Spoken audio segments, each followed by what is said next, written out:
Raised Rowdy. All right, guys, welcome to the Raised Rowdy Podcast. I'm Nicky T. And I am Matt Burrill. And we have our special guest today, Mr. Colin Stough. Thanks for being here, brother. That's me, man. That's me.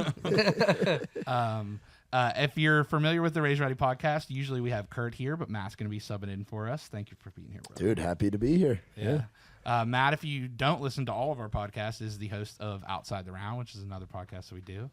And also probably one of the first events that you played for us in Nashville. Yeah, it was, man. What a time. Dude. Yeah. The OG Live Oak. I know.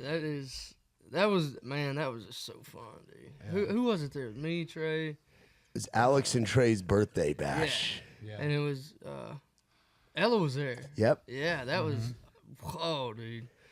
Look at her now and then look at her then. Dude. That's crazy. That's one of our favorite parts of doing the events. I mean, Nick's been doing events in town since pop-ups since 2018, right? Was when you did your first pop-up, and I've been hosting consistently since 2019. So it's like the guys and girls, and you're on that list as well of seeing them from square one to now getting to tour the country and putting out cool projects, and it's wild, man. It's truly, man, that's probably one of the cool things I like about it. And even going back to just watching somebody on TikTok, and just watching them just blow up. I mean, Zach Top, people, there's been a lot of them, but man, that's just so interesting to me, dude. It's crazy, and it kind of shows you that there's no way that it always happens. Sometimes it's a slow grind, and it goes up slowly. Sometimes it's like a pop, and then it's like, can you keep it there? Yeah, I've been really into this new fella, that Joshua Sloan, I think. Yeah. And it's just like that, man. It's crazy. And he went bold, man. I don't even think he had anything out, and he's like, "All right, guys, here's a record." I don't on a Tuesday night. I don't think he has a profile picture on Spotify. But just dropped an album, It's wild. But yeah. It's so interesting too. Like, I remember when we were, in early days of Raised Rowdy, we were like, man, Luke Combs grew so fast. It just came out of nowhere, right? And now it's like, that was a slow grind compared to what's happening today. Yeah, dude, he had to tour clubs and stuff. There's people that skip that whole step. Oh yeah, it's crazy. Yeah. And then we got to see Bailey from when he played his first writers round with us. Then he played his first full band show with Whiskey Jam, and then he played freaking Rock the South. Yeah, gosh. Second full band show ever, Rock the South. It's crazy. just the art, man. It's just crazy. It's all that social media doing, though, man. And that's what I'm terrible at. Well, hey, listen. I mean, anything can happen. And it's honestly, the thing that I've been hearing people say about social media is it's not always you have to do exactly what everybody else does. It's just figure out what part of you you're willing to give to people and then show them it. Yeah, dude, that's man, me and my buddy, we recorded a tune and posted at 2 a.m. and it went nuts. And it's but I go out and then get somebody to video actual content, and it just doesn't do as good. And it's man, you can't predict it, I guess. No, it's hard. There's things you can do to try to make it more likely to succeed, but at the end of the day, it's just it's gonna either pick up and resonate with people or it's not.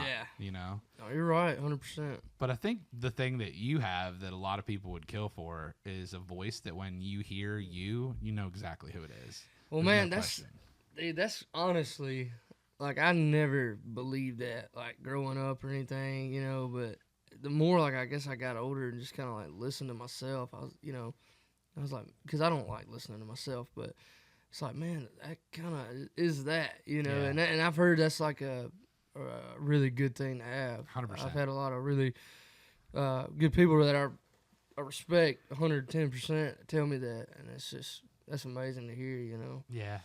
So that's one of the things I always talk about is if you hear someone pop on your playlist or if you hear someone pop on the radio, you know who it is, right away.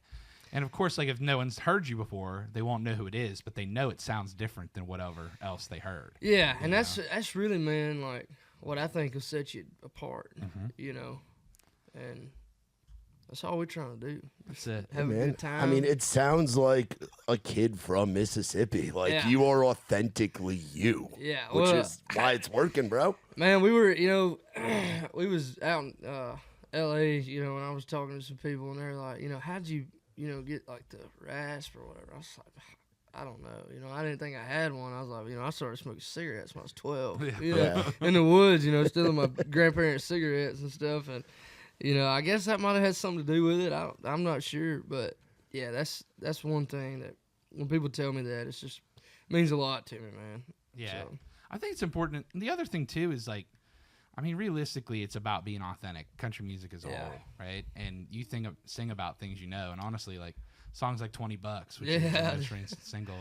I mean, I've been there, man. Oh, you know? dude, if you ain't, you ain't lived, man. Yeah. You have not lived, dude. And it's like, I mean, you know, I was there, especially in high school, man. You know, I had jobs, you know, but man, what the hell does saving money mean? You know what I mean? Like, Yeah. You don't know what that is, you know, and Not in high school. yeah, you know, is it $5 in gas or is it, you know, $20 in gas? But yeah, you know, back home, man, it's just everybody's raised the same, you know, and it's just awesome, dude. It's awesome. Yeah. That's what, like, your music, when I listen to it, it speaks to, like, I mean, honestly, some of how I grew up, too. Yeah. You know, like, even in Western Pennsylvania, which is very far from Mississippi, you know, it's like, we were trying to figure out how to freaking paper route and what was I going to spend my money on. Was I going to go to the freaking roller skating rink to look at girls or, you know, like what was I going to do? And, you know, just like, I feel like it's music for people that are either have gone through the struggle or are still going through it.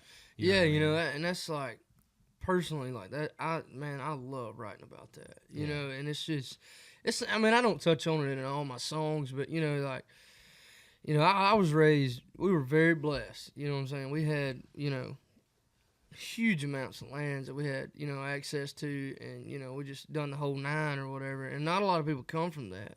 Mm-hmm. So it's like, you know, in my opinion, like, if you grow up and all you see is suburban streets, that's all you know. But, man, I just feel like you get out there and, you know, you raise them youngins on some land, you know, I just feel like you get them right there with nature and right there with the Lord, you know, and that's kind of how we were. I think that's a big part of it, too, and it's, you know, kind of as I said before, it's not just like that's just where you're from. That's where a lot of country is everywhere. Oh, right? yeah. Not everywhere, but today it is. Right. That's true. But, I mean, there's, you know, some of the people that I consider to be the most country people I know are from Western Ohio. Oh, yeah. It's farm country out there. Ohio's got some rednecks. Yeah, yes. Absolutely. Like, I mean, you know, we played a show, I think in Cincinnati, on like December 24th. Mm-hmm. And man, we got there, dude, and that venue was packed. And it was yeah, brother. You know, I mean, they were just Cincinnati's really northern Kentucky. Absolutely. You know, true. It's right there. True, so man. you got a good mix of people right there. Yeah, Kentucky though, they got some over there too, man. Oh yeah, we were at a sale barn probably about 6 months ago, and dude, I watched a guy spit about 10 feet in front of him. This old man, and I was like, golly, dude, how does he do that, man? You know. I mean, standing in the middle of the road and just, and it's over there. I'm like, man, I like Kentucky, dude. They got some cool people.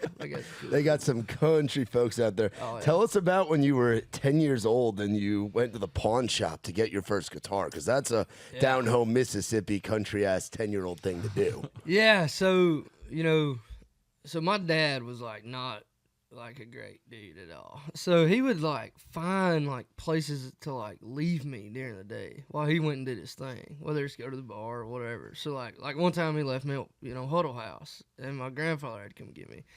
And then, you know, just so happened, we went into the pawn shop, and I was either 8 or 10, I cannot remember, but man, I just wanted this guitar. I saw it and I just liked it, and I was like, gosh, man. So I started playing it, and the only song I knew how to play was Old Skinner tune. And man, I sat there for about 4.5 hours, and I just played that song over and over and over and over again. Well, man, that guy was like, "You really liking it, ain't you?" And I was like, "Yeah, you know, how much is it?" And it was $125. Which, you know, when I was a youngin, $125 unlimited. Yeah, it's like, man, I'm not a millionaire. You know what I mean? But so I ended up going home, and I just like start scavenging through stuff, and I had found a bunch of stuff that had been, you know, given to me that I just really didn't mess with, like a bunch of the, you know, the game boxes and the Game Boys and stuff like that. I'd never done that as a kid, and so man, I scavenged them up, you know, And I started digging through all my drawers. I found some old timer pocket knives that like I had found on the side of the road. Let me tell you, when I was a kid, I was an adventurer. Okay, that's all we did was ride bikes, walk down the road, you know. So I found these old timer pocket knives and all this, and just kind of scavenged everything up. And man, I had just a box of it, and I took it over there, and I was like, "That's what I got. You know, let's make a deal. Well, give me some money for this, you know." Yeah.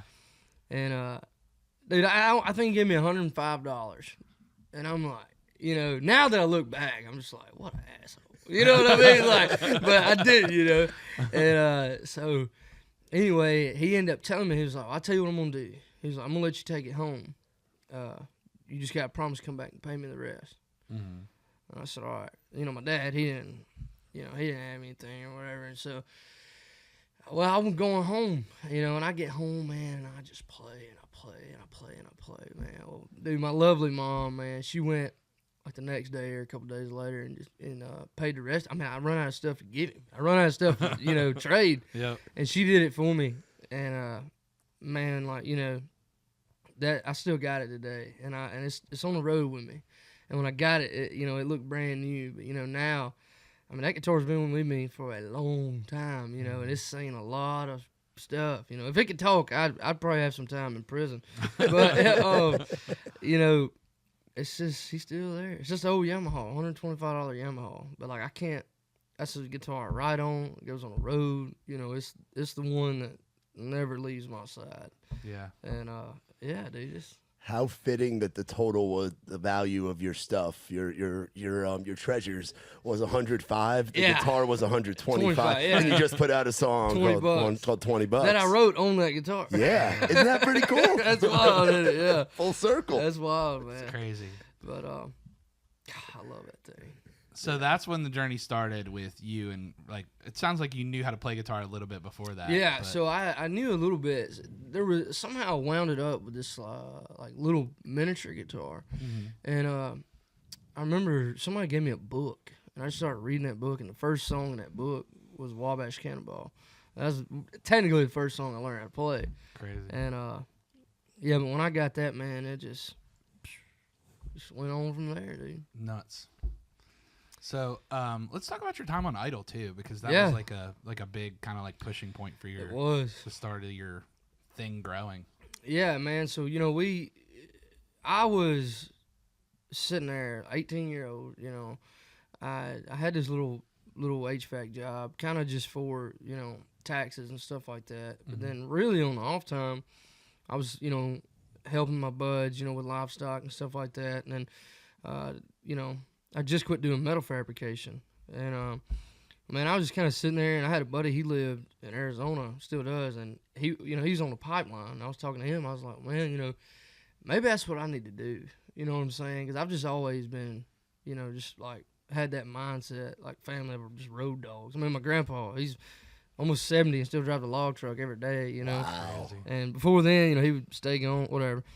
And so my mom didn't know this, but I was actually fixing to hit the pipeline, you know. And, you know, she just come in there one day. She was like, I signed you up for the show. And I was like, what? You know, and she showed me, and I was like, man, you're getting scammed. I was like, if they ask you for money, don't send it. Yeah. Well, anyways, so did this whole, like, you know, online Zoom thing, and I'm playing for these people or whatnot. And, you know, it ends, and they're like, all right, you know, like, man, you know, you're going to get to go see the judges in Louisiana. And I'm like, all right, whatever, you know. So I told her, I was like, well, look, they told me this, that, and the other, you know, and we're going to go down there. I was like, you know, in my mind, I'm like, you're coming with me. They ain't just going to get me, all right, they going to get you too. And we went down there, and, you know, the whole entire time, I thought it was just like a, you know, just some kind of make-believe thing, you know, just some kind of, like, scam, you know, and I still did. And then, dude, I walk in the room, and there they are. And that's when it hits, you know, and I'm like, oh, all right, I got to pull this together quick. We're here, baby, you know. And I did, and, you know, end up doing the whole thing. And it was fun. I had a really good time. You know, I was the guy on that show. Everybody else was taking it serious. Yeah. Drinking their teas, doing their warm-ups. No, Colin's partying until 6 a.m. You know, and that's how it was, man. And, you know, there was multiple times that, you know, it'd be like a 7 a.m. call, and I wouldn't get back to my hotel room like 4:30, and they'd have to come knock, wake me up, and sometimes they wouldn't. I think that happened twice, but I mean, dude, I was 18, you know, downtown Los Angeles, like on Hollywood Boulevard, which not really a fan, but you know, I was crazy. there, you know what I'm saying, and it's like they don't care out there. You know, they don't care if you're, I mean, how, you know, if you want to have a good time, you're going to have a good time out there, you know, and, but by the end of it, boy, I was ready to get home. Yeah. I was ready to get home, and, yeah, got home and then got to Nashville. That's a culture shock, too, for sure, going from Mississippi to L.A. Yeah, my first time on an airplane, I flew into LAX. Crazy. Wow. Yeah, so it was You're like, in it, boy. yeah, like we in here, you know, and, you know, we got to Memphis. You know, Memphis is kind of a big airport, and oh man, like I'm asking these people, like, you know, where do I go? You know, they're just like, man, they're probably just want me to leave them alone. But like, I have no idea where to go. You know, I mean, I could be getting on a plane going to, you know, Mexico for all I know, or something. You know, I don't know, and you know, Crazy, dude, it was a good. I'm glad I'll tell you this. I'm glad I done it, but I wouldn't do it again. Yeah. And I love all them people over there and love how everything turned out. But, man, dude, that's just nuts. It's a crazy experience. If I did it again, I don't think I'd survive it. Because I'm just, like, God, dude, I was just out there, man. Just, you know, eating it up. Well, man, you're a college-age kid, and it's like a combination of Idol and now being up here in Nashville. Yeah. That's your college. You're in. Oh, yeah. It's kind of like Honky Tonk You, what Toby Keith sings about, but you're doing a semester in Los Angeles, and then you finish up your schooling in Nashville, and then going on the road. Like realistically, you put any college age kid in that situation. Yeah, what's going to happen? Yeah, they're gonna get wound up, you know. But I had fun. Yeah, I had fun, man, and you know, the whole time there were, you know, people in my ear telling me to take it serious and everything, but you know, I was like, no, man. It's like, if I take it serious, like, I'm going to hate this place even more. You know, or not like the Idol, just the Hollywood Boulevard thing. I don't know if y'all lived out there, man. It is. No, I grew up in New York, so I'm familiar with the bigger city, but it's a different type of thing. Yeah. You know, it's a little bit like faster paced, but there's lots of trouble and stuff to get into. So from there, when did the move to up here in Nashville happen? Man, I got home, and I'll never forget this. I got home and seen my folks and whatnot, and then I went down to the barn, and it was just kind of looking at my horse, you know, and stuff like that, and my phone rings. I'm like, hello, and they're like, what are you doing? I'm like, you know, this, that, and other, and they're like, oh, well, we need you to come to Nashville. I'm like, all right, when? Like 3 days. I was like, okay, all right, and so while I was on the show, I had totaled a pickup of mine, and so, like, within 3 days, I had to go get a new truck. And so I drove to Nashville. And I get up there, and I just bring, like, a couple suits of clothes up here with me. And then, you know, like, a week or two goes by, and I'm like, all right, like, I got to get back home. You know, I got to go back to work. And they're like, yeah, no, you're not leaving. I was like, oh, okay. And then that's when it was like, you know, you got meetings with, you know, BMG and all them, and I was like, and then I just kind of stayed up here, Airbnb'd it for a long time. Did you go back and get the rest of your clothes? Yeah, eventually I did. Just little things at a time, you know. And but yeah, dude, that was crazy because I remember like after that week, it was like I don't have nothing to wear. Like I gotta go buy some stuff, and so I did. But man, dude. Well, let's talk about those first road shows too. I know you were doing some co-headlining stuff with our buddy Will Mosley too. Mm-hmm. Yeah, that was this past last year, I think. Yeah. Let's talk about that. Like going and like those first real like live shows after everything happened. How did Drake that feel? White, Kid G, right? Yeah, You did some stuff man, with Chase. We did, headlining shows too. We done that, but man, I'll never forget this. We got a little bar about 40 minutes from where I grew up called Riggs. Oh, it's bro. like, Dude, Riggs Cafe. Starkville. God bless all the big Stark guys Vegas, bro. I love that place. And, man, we posted some tickets for sale, and the damn place sold out in 5 minutes. Mm-hmm. And I was like, oh, wow, like that's crazy. You know, I've never even played in front of anybody. And did the same thing in Birmingham. You know, and then we had a show that weekend in Hattiesburg. I can't remember who he's opening up for. But man, that is like just something that I love doing. You know, and I, as a kid, I always just was so shy to play in front of everybody, you know. But whenever that moment in Riggs and that place got rowdy, you know, I was like, yeah, this is what I'm doing. You know, this is me right here. And, man, it's awesome. And, you know, even when we play on the road now, I mean, it don't matter if there's, you know, 2,000, 5,000, or if there's 2 or 5. You know what I'm saying? Mm-hmm. We just go up there and we love to do it. You know, we love to be playing, you know, live on the road, different city, different night.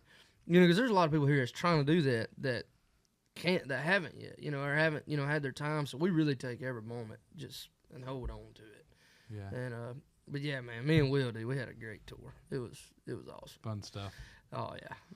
And he's another guy that came from a spot and got sent out to L.A. And I had him on my pod, and I remember him telling me, he's like, man, Hollywood, not my place. But he's like, I enjoyed myself, but it was different. Because he's a South Georgia boy. Yeah, man, you know? He called Similar me culture. during the finals because I had met him, and he somehow got my number. And he had called me, and we, you know, was talking. And, he, you know, he was ready to get home. Yeah. He was like, they're not letting me do this. And I'm like, man, do what you want to do. Like, that's what you got to do is what you want to do, you know? And, yeah, man, Will, he's awesome, dude. Yeah. I like Will. But, yeah, buddy. Yeah, what about opening for guys like Drake and Kid G, some of the festivals, different things you've gotten to do? Well, man, for me, you know, Drake's probably one of my favorites that I've ever opened for, just because, man, his story, golly, dude, it'll move you. And, you know, not to mention, he is amazing. You know, I think he's a crazy vocalist, dude. 100%. And we opened for him in Phoenix City, Alabama. And, man, crazy crowd.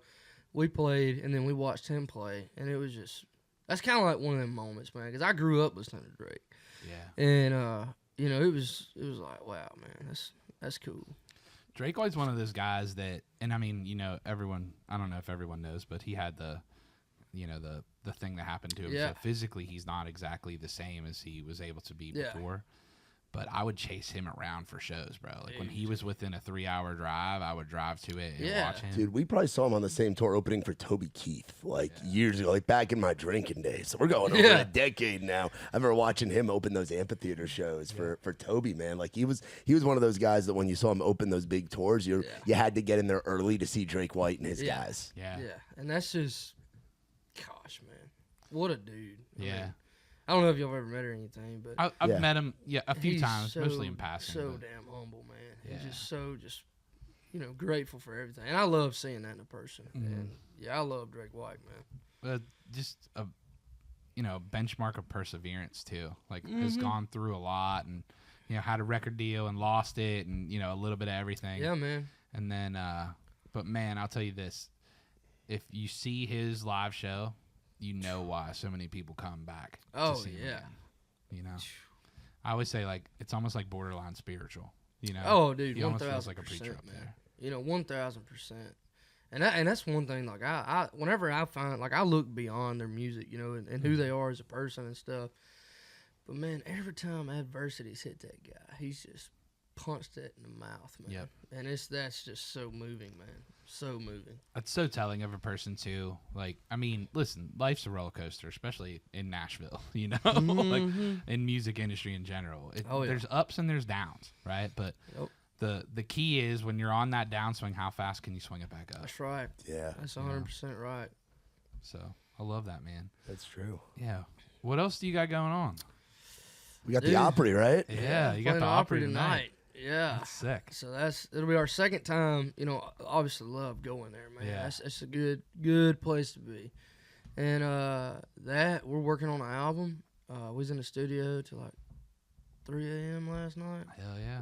So, do you prefer being late night in a studio versus early morning? You seem like you're a night owl. You're a guy that likes to be out there late.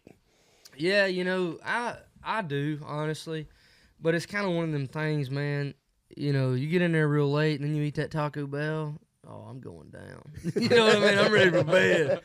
And, but yeah, we was in and we're making a new record and it's been going great. Trying to get this album ready, man. Who's producing you?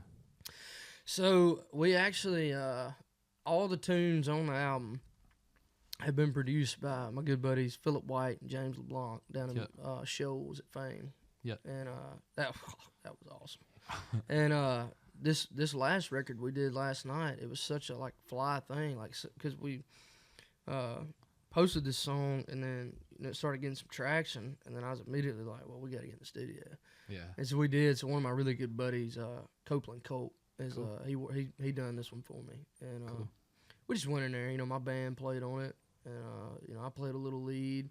Had my good buddy Luke McQuarrie come in and play some of that country picking. You know what I'm saying? And yeah, but we're getting ready.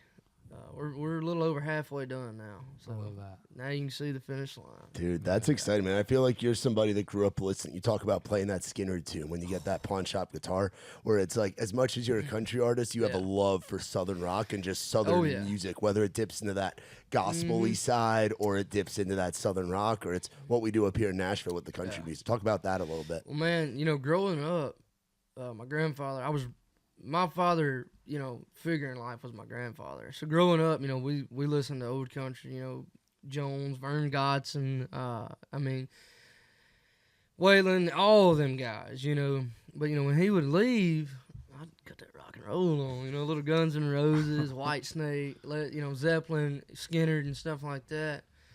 And, you know, man, that was a core memory growing up, especially because, you know, he didn't like that stuff at all. You know, I think we was going down the road one time, and I put on, like, I can't remember what it was, but he asked me, he said, "You gonna listen to that shit, you can get out and walk." And so we listened to Merle Haggard that day. And, you know, but yeah, so I had multiple influences coming in, and when I first started doing music, I didn't want to be a singer. I wanted to be a guitar player. Yeah, dude, you freaking rip, man. You rip. You got that extra skill a lot of guys and girls wish they had. Thank you, man. But I want to be a guitar player, and that's like, you know, I didn't really grow up, you know, doing the cool, you know, like chicken picking and, you know, stuff like that. You know, I grew up, you know, picking and playing the rock and roll because I got a cousin who's an amazing guitar player, and that's what he did. So even when I was a little boy, just watching him, you know, it was always Marshall Tucker Band, Skinner. I mean, Nirvana, dude. And that was my influence on the other side. And, dude, I grew up, like, right in the middle of both worlds, you know. And I think that's where my music sits. You know, we got up here, and I was being managed or whatnot, and it just felt like they were really trying to hit me mainstream. And I have no problem with that. I respect it, but that's not me, you know. And so whenever she got fired, that's when it was like, all right, I'm going to do what I want to do. Because I'd put this song out called Bad Day that was kind of like a rougher, just more, you know, record. And went crazy. You know, it still does really well for us. And then it took me 2 years to get back to that. And we went in one day, man, and we were sitting with Jamie Colazzo and Kenny Whitmire, two incredible Love writers. us some Kenny Whitmire, bro. That's family right there. Yes, sir. And we sitting there, and I sat down, and I said, well, you know, I really just want to get back to my roots, man. I want to write some music like that's me. And they were like, well, you got any ideas? And I was like, yeah, I'm white trash, and you can kiss my ass. And went on from there. And, you know, every label, my whole team loved it, man. And I was like, let's go. Here we are again. But you go back like a year and a half, you know, I had wrote this record called Sober. And I was really wanting to put it out. Well, you know, I had some individuals tell me, like, you know, if you do that, not with my team or anything, but if you put that out, it's not going to do good. It's not going to sell in today's world. And I was like, I want to put it out, you know, and that's what I want to do. So we recorded it, and it come out on the EP. Not as a single, just the EP. It ended up being, like, the #1 stream song off that EP. Yeah. And then, you know, White Trash did it, and I was just like, man, maybe they do like what I like. You know what I'm saying? It's like crazy, but and it's all about. I think every artist when they get here, they go through a process where they don't know who the hell they are or what they want to be.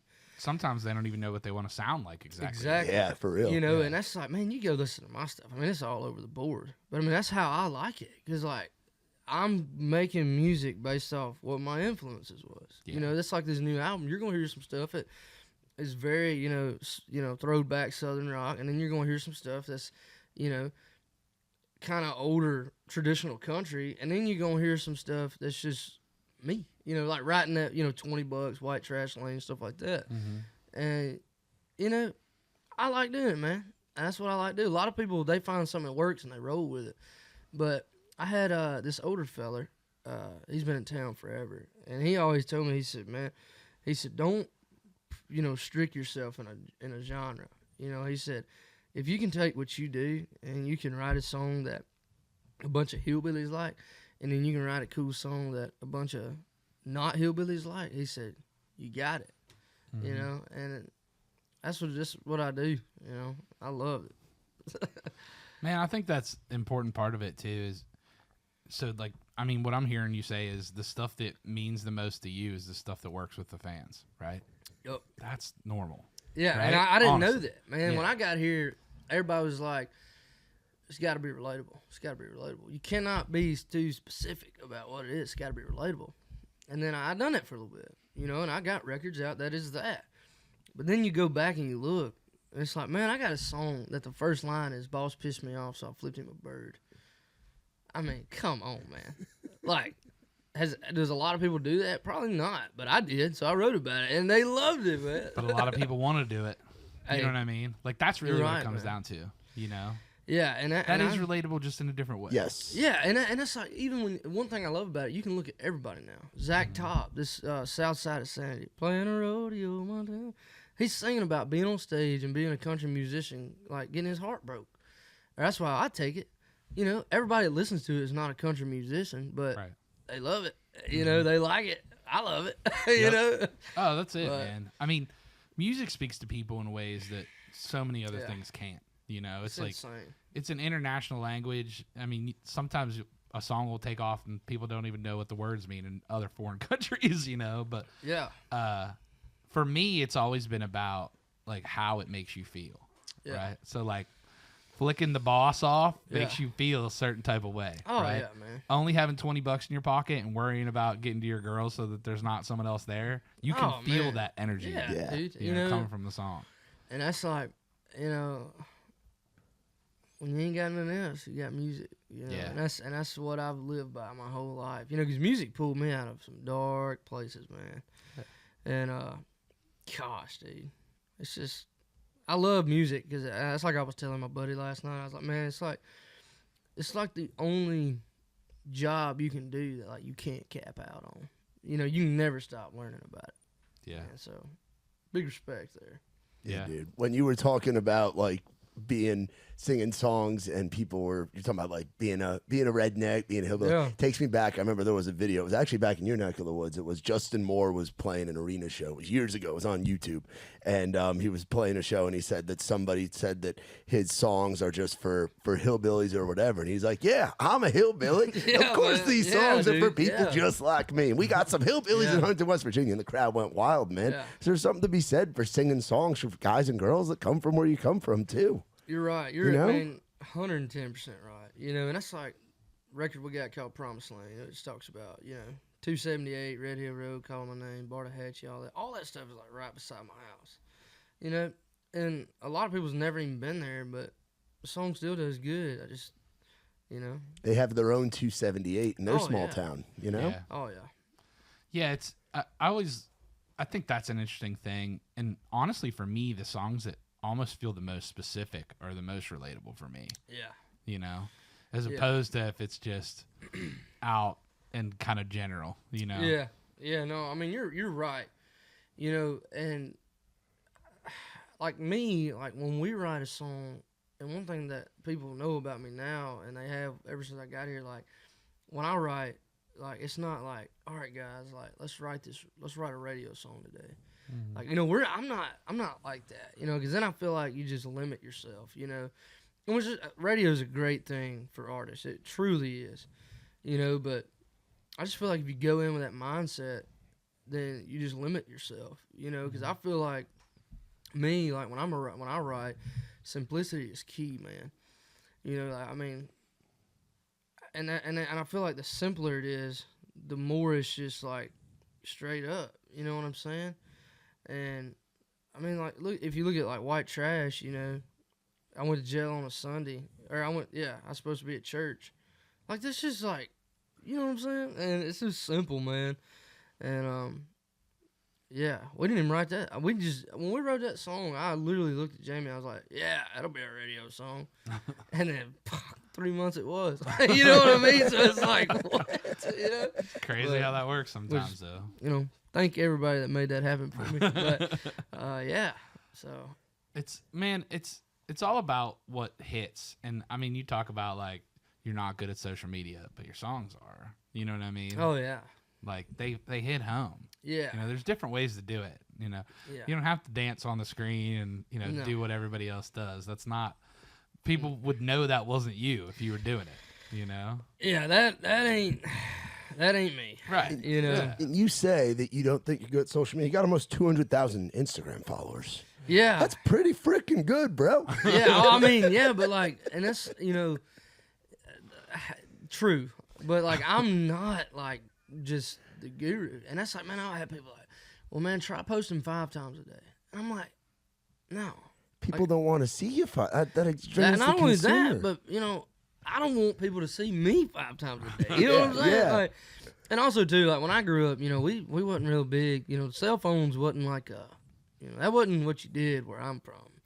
And man, I don't know. Like I just don't like. I don't understand it. You know what I'm saying? Yeah, and I won't ever, man. Yeah. But that's cool, It's not your job to understand. Your job is to write songs, go out and play them, and make people feel something with your music. Oh, yeah. That's your job. Yeah, that's what I like doing. Yeah.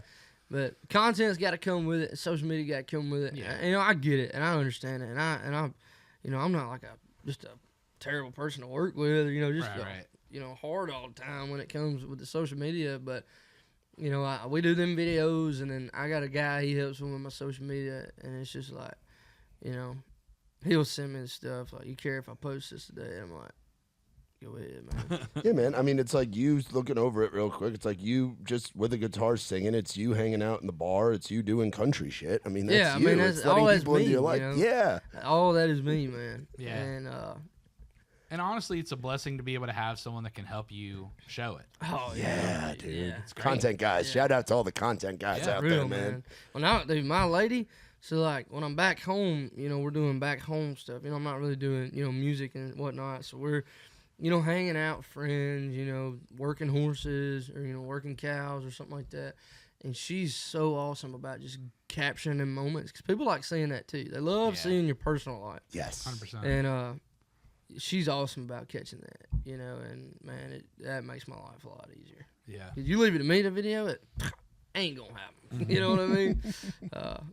It's never a bad thing to have a good woman in your life. That's for sure. You're right about that. Yeah. How long y'all been together? 2.5, going on 3 years, I think. Wow, we were awesome. engaged, and didn't really. We had some stuff we had to get through, man. But no, we got back together. She's a trooper. Put up my ass. Yeah, she's a trooper. That's awesome. But we've definitely had our ups and downs, though. Everybody's going to have them. Yeah, that's life, man. Oh yeah, that's life. But no, she's awesome, man. She's a sweetheart. She lives back home in Mississippi, and she's a hairstylist down there. And she loves life, man. And, that's what it's all about, man. You get a woman that loves her life, loves you. You got her whoop. Son. What are her thoughts on Nashville? Does she like it when she gets to? She used to live up here. Yeah, she so mine and her story about how we met is insane. But when we got to Nashville, we actually met in person, and so. She lived up here for a little bit, but man, she loves home. And I think if you're from Mississippi, you're Mississippi. There ain't no other place you'll like, man. And she loves home. She moved back probably a year ago or so, maybe a little earlier than that, and she just loves it down there, man. But I don't blame her, dude. You know, there's so much going on up here. Yeah, there ain't shit going on where I'm from. So, you know, it's just life, man. It's just enjoying the world around you. Yeah.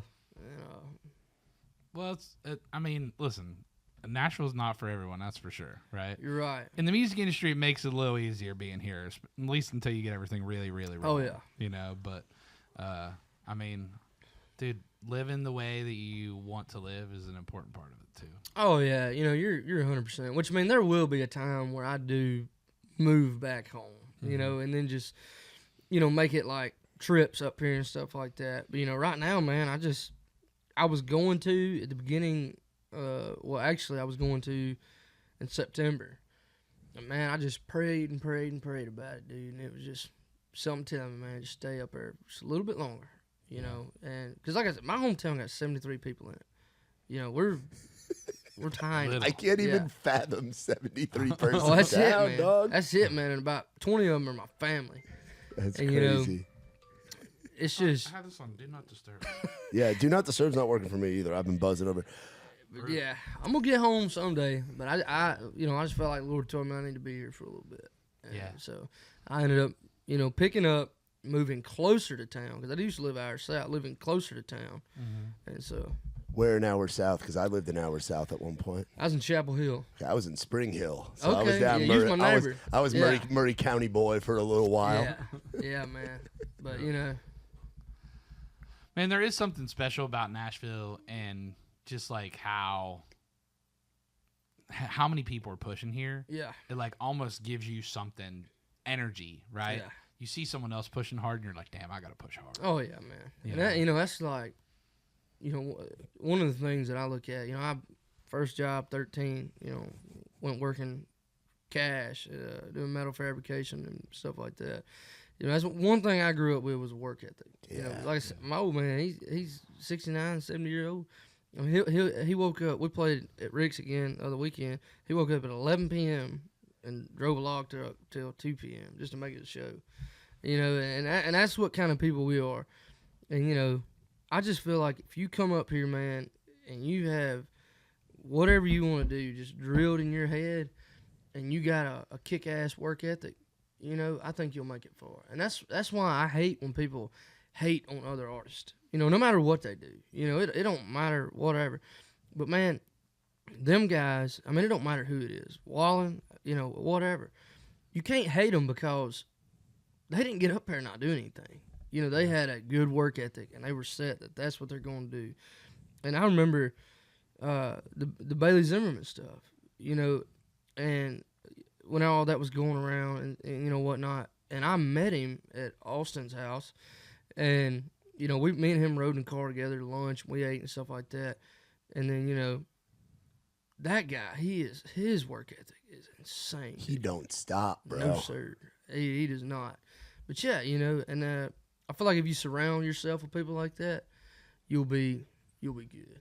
Yep, I agree with that. Yeah, dude, we got to bring up one of our good mutual buddies. Who's that? Big Money Alex Maxwell. Ooh, the man. How'd you first get connected with our boy Maxwell? So I got connected with him through my old management company that used to manage me.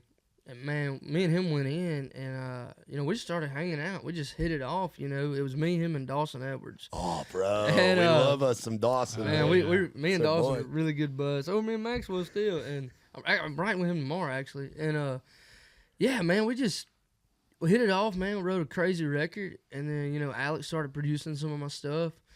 And, yeah, he was one of the first rooms I got in whenever I got here. You know, and like looking now is like, holy shit, that was your first room to get in. Alex Maxwell and Dawson, like, whoa, you know. And yeah, man, we just kept it cool, you know, and we just like hanging out. But yeah, he's awesome, man. And they're two guys that have been in town for a while and moved here when they were young. Dawson was, I think, 18 or 19 when he moved here, and Maxwell moved here from Pittsburgh to go to college. So they were in your spot of being a young kid moving up here, and then they got, I'm sure, be like older brothers to you in a way. Oh, dude, 110%, man. Like, when I'm toe back at 2 a.m. and I, get to making them phone calls like everybody else, I call them, They don't answer, but I'll call them, And, but Alex, man, he's always one of them that I've appreciated, man. He just wants the best for everybody. Yeah. And I think that's why not only Alex, but Dawson, too, has had so much success. Yeah. It's just because I feel like if you spend all day mad about because somebody's further than you, whatever it may be, and just be proud of people, I feel like, man, you'll have success, dude. And that's one thing, man. Like, I got up here, and me and Alex, we talked about, personal stuff, whatever. He was just kind of, I guess, laying down the rules of the town for me, And but yeah, man, he just wants the best for everybody. Yeah. And he'll flat out tell you if he's producing a record for you, right? Come on, man, you can sing better than that. I think you're getting lazy on me, man. Stuff like that. Yeah. And I love that about him, dude. And same thing with Dawson, man. But, So we talked about you playing the Opry tonight. Why don't we talk about your first Opry experience, kind of how that felt? Yeah, that was wow, man, it was crazy. We had went in and met all them guys, and just didn't happen. And I was devastated, dude. I was just like, crap, like, we'll get her again, though. I ain't gonna stop. And we ended up getting to do it. Asked us to come out and whatnot. And we got there, and man, you just walk in that place, dude. And it's like, whenever I done the tour of the building, just me and the guys that are there, we walked on the stage and stuff like that. And I didn't step in the circle. I was like, if I step in, I'm going to be playing, not just, touring. Mm-hmm. And what an experience, man. Like, it's truly, you can't put it in words, dude. And one thing for me, like, my first time playing, I mean, it was like, you're on stage and then you're off. And it's like, can't really see the crowd. You can just see lights. Mm-hmm. And you can just feel the history in that place, man. Especially standing in that spot, And, gosh, dude, I love it. I'd play the Opry every night if I could, honestly. And not to mention their band is just incredible, dude. Hospitality's awesome, But yeah, tonight will be number 2. Mm-hmm. So go over there and try to knock it out, man. That's awesome, bro. Yeah. Well, man, thanks for being here with us. Yeah, dude, no problem at all. Chatting it up. Yeah, I've had a good time. Dude, absolutely. We got a bunch of hats for you to sift through so you can add something to the Heck collection. yeah, It's man. been a while Heck since yeah. we've seen you. Yeah. Heck yeah, dude. Man, like I said, thanks for being out here. Yeah, man, no problem. And it's been great to watch your star grow ever since we got to see you for the first time. Dude, I appreciate that, man. And y'all too. Thanks, too, dude. We're trying. We're trying out here. All you gotta do is just keep your head down, keep on getting at it. Amen. But man, yeah, it's been fun. We appreciate you. And honestly, like, the music feels like home for me too. Like, Oh, dude, I love thank it. you. I appreciate that. We got a lot more coming, so I can't wait to hear it. everybody stay tuned. All right, guys. sir. Well, I'm Nicky T, And I'm Matt Burrill. and we'll see you in the front row.